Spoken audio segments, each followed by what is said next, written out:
एका काळी कामगार राबत होते. सकाळी पहाटेपासून ते रात्रीपर्यंत ना विश्रांती, ना हक्क, ना सुरक्षितता.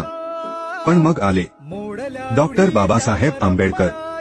बाबासाहेबांनी कामगारांसाठी क्रांती घडवली. कारखाना कायदा 1948, कामाचे 8 तास निश्चित केले.